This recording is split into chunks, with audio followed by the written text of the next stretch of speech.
8 core industries of India. India का देखो core industries अगर बोले ना, टोटल 8 कोर इंडस्ट्रीज है भारत में। कितने कोर इंडस्ट्रीज हैं? 8 कोर इंडस्ट्रीज हैं इंडिया में। टोटल कितने कोर इंडस्ट्रीज हैं? 8 कोर इंडस्ट्रीज हैं। उनका नाम याद करेंगे, सर्फ एंड ट्रिपल सी। कैसे याद करोगे? Surf, SERF, surf and triple C. Surf N triple C.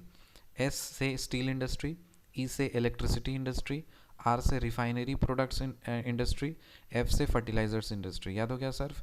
S से स्टील इंडस्ट्री, ई से इलेक्ट्रिसिटी इंडस्ट्री, आर से रिफाइनरी प्रोडक्ट्स इंडस्ट्री और एफ से फर्टिलाइजर्स इंडस्ट्री। और एन ट्रिपल सी से याद करो, एन से नेचुरल गैस इंडस्ट्री होगा, सी से कोल इंडस्ट्री, सी से क्रूड ऑयल इंडस्ट्री और सी से सीमेंट इंडस्ट्री। सो 8 कोर इंडस्ट्रीज हैं भारत में। कितने कोर इंडस्ट्रीज हैं भारत में? 8 कोर इंडस्ट्रीज हैं भारत में। सबका नाम बताइए। सर्फ, SERF, सर्फ और एन ट्रिपल सी।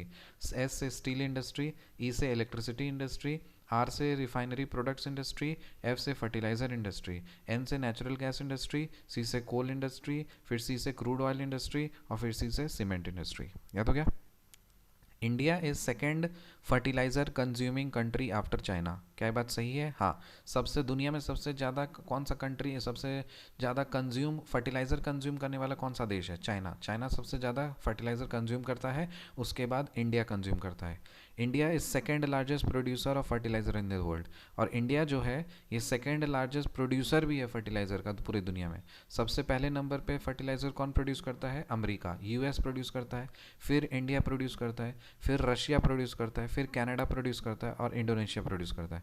तो देखो इंडिया जो है वो सेकेंड लार्जेस्ट प्रोड्यूसर है, second largest fertiliser consuming country भी है और सेकेंड लार्जेस्ट प्रोड्यूसिंग कंट्री भी है। ठीक है। सो US सबसे पहले कौन प्रोड्यूस करता है? US, फिर इंडिया, फिर रशिया, फिर कनाडा, फिर Indonesia. Urea account for over 2/3 of the overall fertilizer consumption. क्या ये बात सही है? हाँ। देखो पूरे फर्टिलाइजर्स तो बहुत सारे फर्टिलाइजर्स होते हैं, यूरिया को के अलावा और भी तो फर्टिलाइजर होते हैं ना, लेकिन पूरे में जो 2/3 है ना कंजम्पशन, वो यूरिया का होता है। सबसे ज़्यादा यूरिया कंज्यूम होता है। In India the major requirement of potash is met through imports. India में जो मेजर रिक्वायरमेंट है पोटैश का, पोटैश को हम लोग इम्पोर्ट से करते हैं, मतलब इसको खरीदते हैं, प्रोड्यूस नहीं करते, खरीदते हैं। सो इंडिया में जो मेजर रिक्वायरमेंट होता है पोटैश का, उसको कैसे मीट किया जाता है? इम्पोर्ट्स के द्वारा। Fertiliser is any material of natural or synthetic origin added to the soil to supply one or more plant nutrients. क्या ये बात सही है? हाँ। फर्टिलाइजर क्या है? Fertiliser is any material of natural or synthetic origin added to the soil to supply one or more plant nutrients. तो ये नेचुरल भी होता है, सिंथेटिक ओरिजिन का भी होता है, इसको मिट्टी में डालते हैं ताकि एक या एक से अधिक प्लांट न्यूट्रिएंट्स प्रोवाइड कर सके, उसको बोलते हैं फर्टिलाइज़र।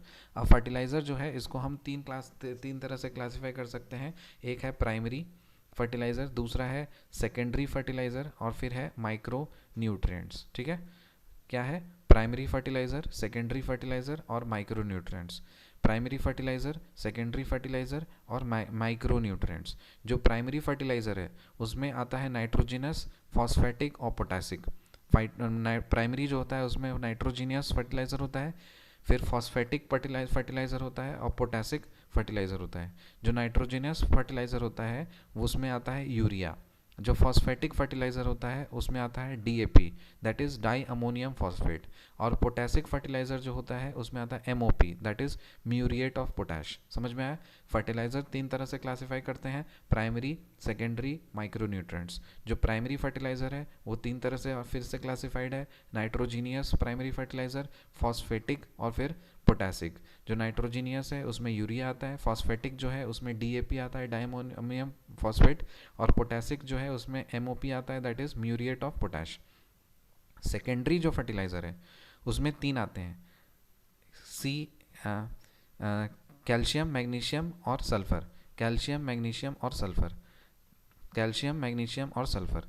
कागा मागा, इसको याद रखो, कागा मागा, कागा मागा, एस कागा मागा, एस कागा। सेकेंडरी है, सेकेंडरी के लिए एस याद कर लो, एस भी होगा सल्फर और कागा मागा हो जाएगा। और माइक्रो न्यूट्रिएंट्स में आपका आ जाएगा Fe, जन, बोरोन और क्लोरीन। इसको कैसे याद रखोगे? फेजन बोकल, फेजन बोकल, फेजन बोकल, बोकोल, फेजन बोकल। हाँ ठीक है, इसको ऐसे कर लो, फेजन बोकल, फेजन बकुल, फेजन बकुल, फेजन बकुल, फेजन Fe और Zn फेजन हो जाएगा, और बोरोन और क्लोरीन क्लोराइड ये आपका बुकल हो जाएगा, ठीक है। सो फेजन और बुकल, ठीक है। फर्टिलाइजर्स तीन तरह से क्लासिफाई कर सकते हैं, प्राइमरी, सेकेंडरी और फिर माइक्रोन्यूट्रिएंट्स। जो प्राइमरी होता है वो नाइट्रोजीनियस होता है, फॉस्फेटिक होता है, पोटेशिक होता है।